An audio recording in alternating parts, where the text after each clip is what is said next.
Well, good evening, everyone. Thank you for having me. I hope everyone can hear me.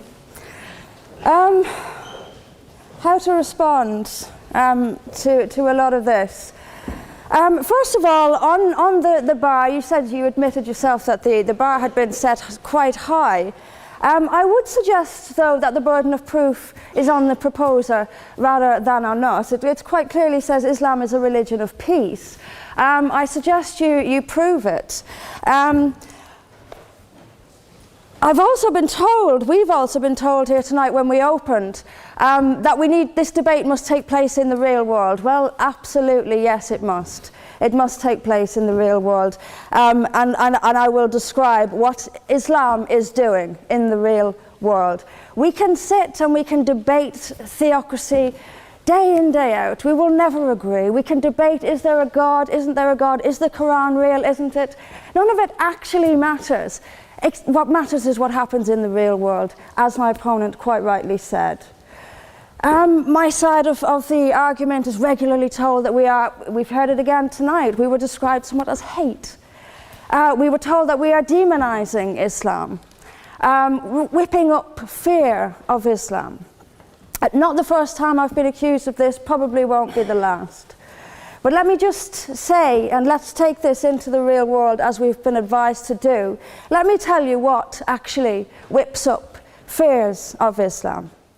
We would take it from the top: 9/11, the London Underground bombings, Madrid, Mumbai, Mali, Bali, northern Nigeria, Sudan, Afghanistan, Saudi Arabia, Iran, Yemen, Pakistan, death for apostasy, death for blasphemy, death for adultery, death for homosexuality, gender segregation, gender discrimination, unequal testimony between men and women in legal proceedings, child marriage, amputations, beheadings, imprisonment for being raped, anti-Semitism, burqas, execution, as I've said, for this, that and the other, the slaughter of Theo van Gogh on the streets of Amsterdam, death threats on the streets of London, butcher those who insult Islam, Muslim patrols in East London telling people they are entering Sharia-controlled zones, polygamous marriages, marriage not requiring the consent of the bride.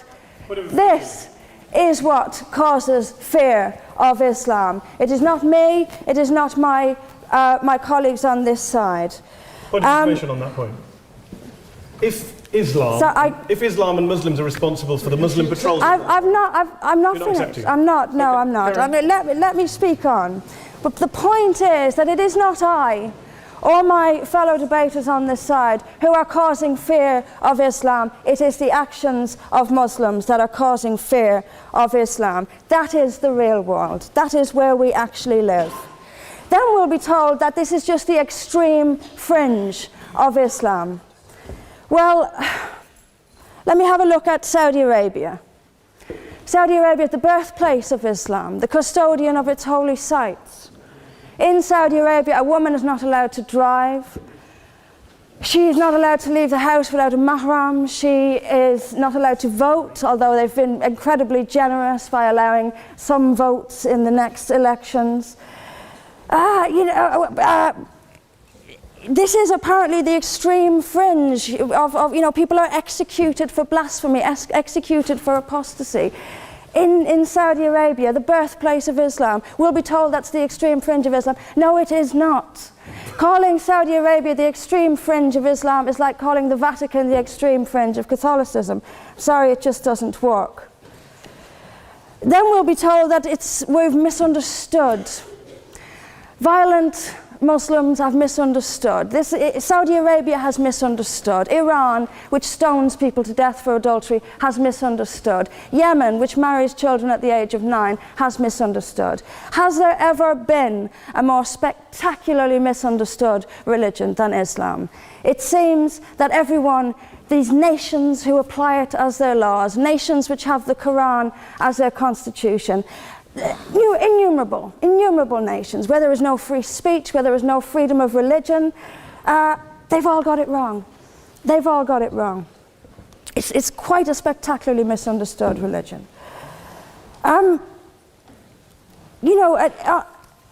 There's just so much. I'm constantly told as well that I need to respect Islam. I'm never quite given a good enough reason why. I am under no greater obligation to respect Islam than I am any other beliefs. I'm under no more obligation to respect a woman oppressed in the name of Islam than if she is oppressed by the BNP or anyone else. I am under no obligation to make compromises with an ideology I simply don't see as peaceful. Why don't I see it as peaceful? Because of the evidence. If I look around the world and I see the countries where Islam calls the shots, all I see is brutality and violence imposed by the state. We were told that peace is not just the absence of violence but the presence of justice. Absolutely. I do not see how in a nation where, as the only woman here, I have some particular issues with the way women are treated in Islamic states. Now you can argue that they've got it wrong. Tell them that, because they seem to think that's what it is.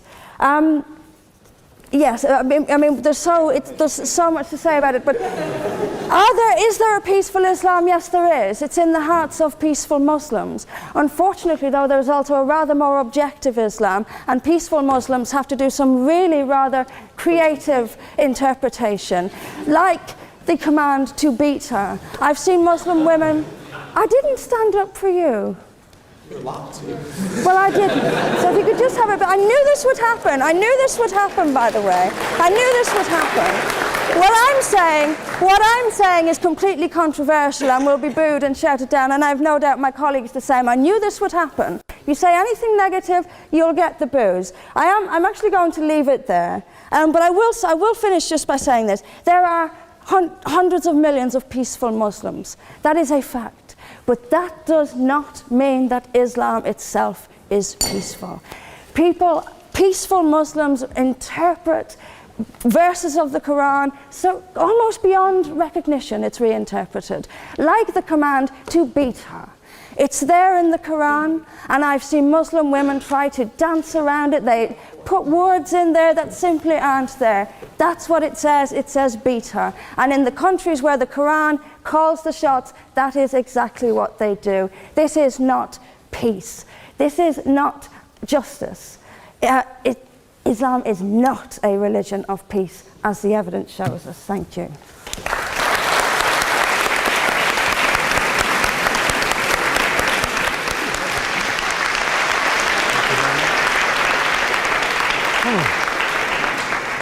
Thank you very much, Mr. President. Ladies and gentlemen, good evening. Assalamu alaikum. Lovely to see you all here tonight. We are having a very entertaining night, are we not, with some very interesting things being said from the other side of the house tonight. Let me begin by saying, as a Muslim, as a representative of Islam, I would consider myself an ambassador for Islam, a believer in Islam, a follower of Islam and its Prophet. So, in that capacity, let me begin by apologizing to Anne-Marie for the Bali bombings. I apologize for the role of my religion and me and my people, for the killing of Theo van Gogh, for 7/7. Yes, that was all of us. That was Islam, that was Muslims, that was the Quran. I mean, astonishing claims to make in the very first speech tonight on a day like today, where the Conservative Prime Minister of the United Kingdom is having to come out and point out that these kind of views are anathema. And I believe you're trying to stand for the Labour Party to become an MP in Brighton. If you do, and you make these comments, I'm guessing you'll have the whip withdrawn from you, but then again, UKIP's on the rise, they'll take you, the BNP, they might have something to say about your views. This is what Mehdi Hassan always does. By the way, just on a factual point, since we heard a lot about the second speaker, about how backward we Muslims all are, on a factual point, you said that Islam was born in Saudi Arabia. Islam was born in 610 AD. Saudi Arabia was born in 1932 AD. So you were only 1,322 years off. Not bad? Not bad start there. Talking of maths, by the way, a man named Al-Khawarizmi was one of the greatest mathematicians of all time, a Muslim, worked in the golden age of Islam. He's the guy who came up with not just algebra, but algorithms. Without algorithms, you wouldn't have laptops. Without laptops, Daniel Johnson tonight wouldn't have been able to print out his speech in which he came to berate us Muslims for holding back the advance and intellectual achievements of the West, which all happened without any contribution from anyone else other than the Judeo-Christian people of Europe. In fact, Daniel David Levering, the author of the Pulitzer Prize-winning historian and author of The Golden Crucible, points out that there would be no Renaissance, there would be no Reformation in Europe without the role played by Ibn Sina and Ibn Rushd and some of the great Muslim theologians, philosophers, scientists in bringing Greek texts to Europe. As for this being our university, I will leave that to the imagination as to who is our and who is there. I studied here too. An astonishing set of speeches so far making this case tonight. A mixture of just cherry-picked quotes, facts and figures, self-serving, selective, a farrago of distortions, misrepresentations, misinterpretations, misquotations. Daniel talked about my article in the New Statesman, which got me a lot of flack, where I talked about the anti-Semitism that is prevalent in some parts of the Muslim community, which indeed it is. Of course, I didn't say in that piece that it was caused by the religion of Islam. In fact, modern anti-Semitism in the Middle East was imported from, finish the sentence, Christian, Judeo-Christian Europe, where I believe some certainly bad things happened to the Jewish people. In fact, Tom Friedman, Jewish-American columnist in the New York Times, told me in this very chamber last week that he believed, had Muslims been running Europe in the 1940s, 6 million extra Jews would still be alive today. So I'm not going to take lessons in anti-Semitism from someone who's here to defend the Judeo-Christian values of a continent that murdered 6 million Jews. Moving swiftly on. Yes. Absolutely. Well, I'm about to make that point. No, I'm about to make that point. You're right. I agree with you 110%. That is my point. I don't think Europe is evil or bad. I'm a very proud European. I don't want to judge Europe on that basis, but if we're going to play this gutter game where we pull out the Bali bombing and we pull out examples of anti-Semitism in the Islamic community, then of course I'm going to come back and say, well, hold on. I mean, look, let's be very clear. Daniel here was a last-minute replacement for Douglas Murray, who had to pull out. And Douglas and I have a well-documented differences, but to be fair to Douglas, as to be fair to Anne-Marie and to Peter, atheists. Atheists see all religions as evil, violent, threatening. What the problem I have with Daniel's speech is that Daniel comes here to run this robust defense of Christianity, forgetting that his fellow Christians, people who said they were acting in the name of Jesus, gave us the Crusades, the Spanish Inquisition, the anti-Jewish pogroms, European colonialism in Africa and Asia, the Lord's Resistance Army in Uganda, not to mention countless arson and bomb attacks on abortion clinics in the United States of America to this very day. I would like a little bit of humility from Daniel first before he begins lecturing other communities and other faiths on violence, terror, and intolerance. But, no thank you. Some water. But I would say this, to address the gentleman's very valid point here, I'm not going to play that game. I don't actually believe that Christianity is a religion of violence and hate because of what the LRA does in Uganda or what Crusaders did to Jews and Muslims in Jerusalem when they took back the city in the 12th or 13th or whatever century it was. I believe that Christianity, like Islam, like pretty much every mainstream religion, is based on love and compassion and faith. I do follow a religion in which 113 out of the 114 chapters of the Quran begins by introducing the God of Islam as a God of mercy and compassion. I would not have it any other way. I don't follow a religion which introduces my God to me as a God of war, as some kind of Greek God of wrath, as a God of hate and injustice. Not at all. As Adam pointed out, you go through the Quran and you see the mercy and the love and the justice. And yes, you have verses that refer to warfare and violence. Of course it does. This is not a motion about pacifism. I'm not here to argue that Islam is a pacifistic faith. It is not. Islam allows military action, violence in certain limited contexts. And yes, a minority of Muslims do take it out of that context. But is it religious? We talked about Woolwich. Daniel and Anne-Marie have suggested that it's definitely religion that's behind all of this. Well, actually, what I find so amusing tonight is we're having a debate about Islam. And the opposition tonight have come forward. We have a graduate in law, a graduate in modern history, a graduate in chemistry. And, you know, I admire all of their intellects and their abilities, but we don't have anyone who's actually an expert on Islam, a scholar of Islam, a historian of Islam, a speaker of Arabic, even a terrorism expert or a security expert or a pollster, let alone to talk about what Muslims believe or think. Instead, we have people coming here, putting forward these views, putting forward these sweeping opinions. Listen to Professor Robert Pape of the University of Chicago, one of America's leading terrorism experts, experts who, unlike our esteemed opposition tonight, studied every single case of suicide terrorism between 1980 and 2005, 315 cases in total. And he concluded, and I quote, "There is little connection between suicide terrorism and Islamic fundamentalism or any of the world's religions. Rather, what nearly all suicide terrorist attacks have in common is a specific secular and strategic goal to compel modern democracies to withdraw military forces from territory that the terrorists consider to be their homeland." And the irony is, when we talk about terrorism, the irony is that the opposition and the Muslim terrorists, the Al-Qaeda types, actually have one thing in common. Because they both believe that Islam is a warlike, violent religion. They both agree on that. They have everything in common. Osama bin Laden would be nodding along to everything he's heard tonight from the opposition side. He agrees with them. The problem is that mainstream Muslims don't. The majority of Muslims around the world don't.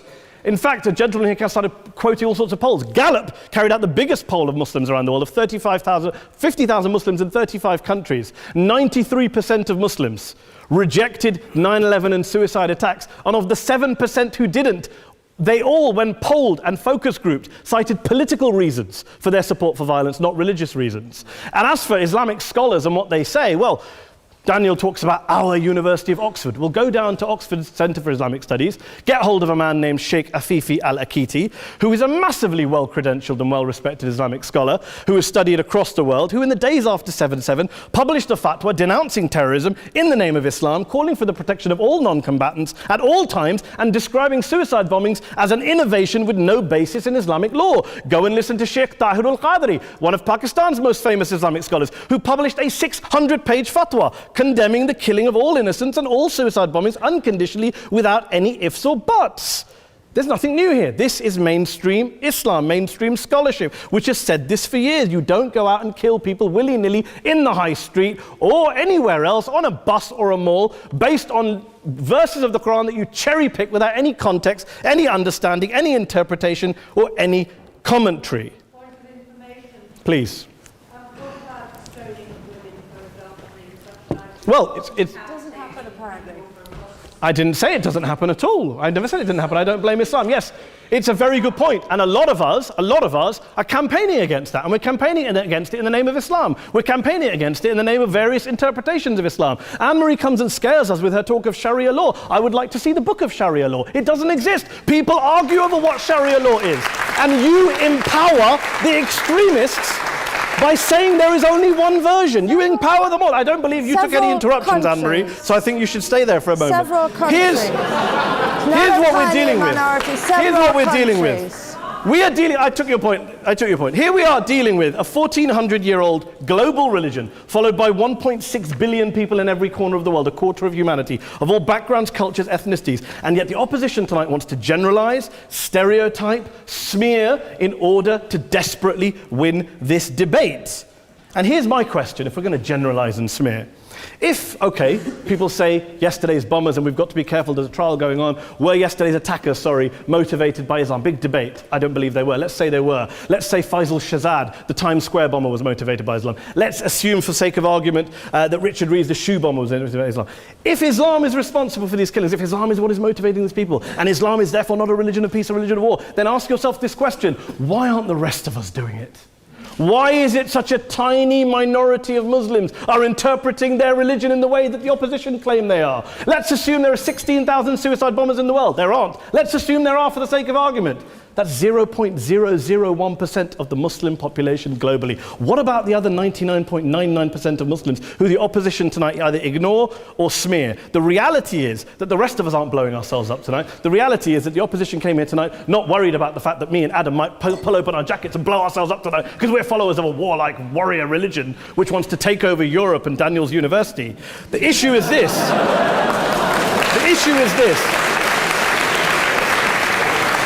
Unless the opposition can tell us tonight, and Peter Atkins is here, one of our great atheist intellectuals, can tell us tonight, they can answer this question tonight: why don't the vast majority of Muslims around the world behave as violently and aggressively as a tiny minority of politically motivated extremists? Then they might as well give up and stop pretending they have anything relevant to say about Islam or Muslims as a whole. Ladies and gentlemen, let me just say this to you. Think about what the opposite of this motion is.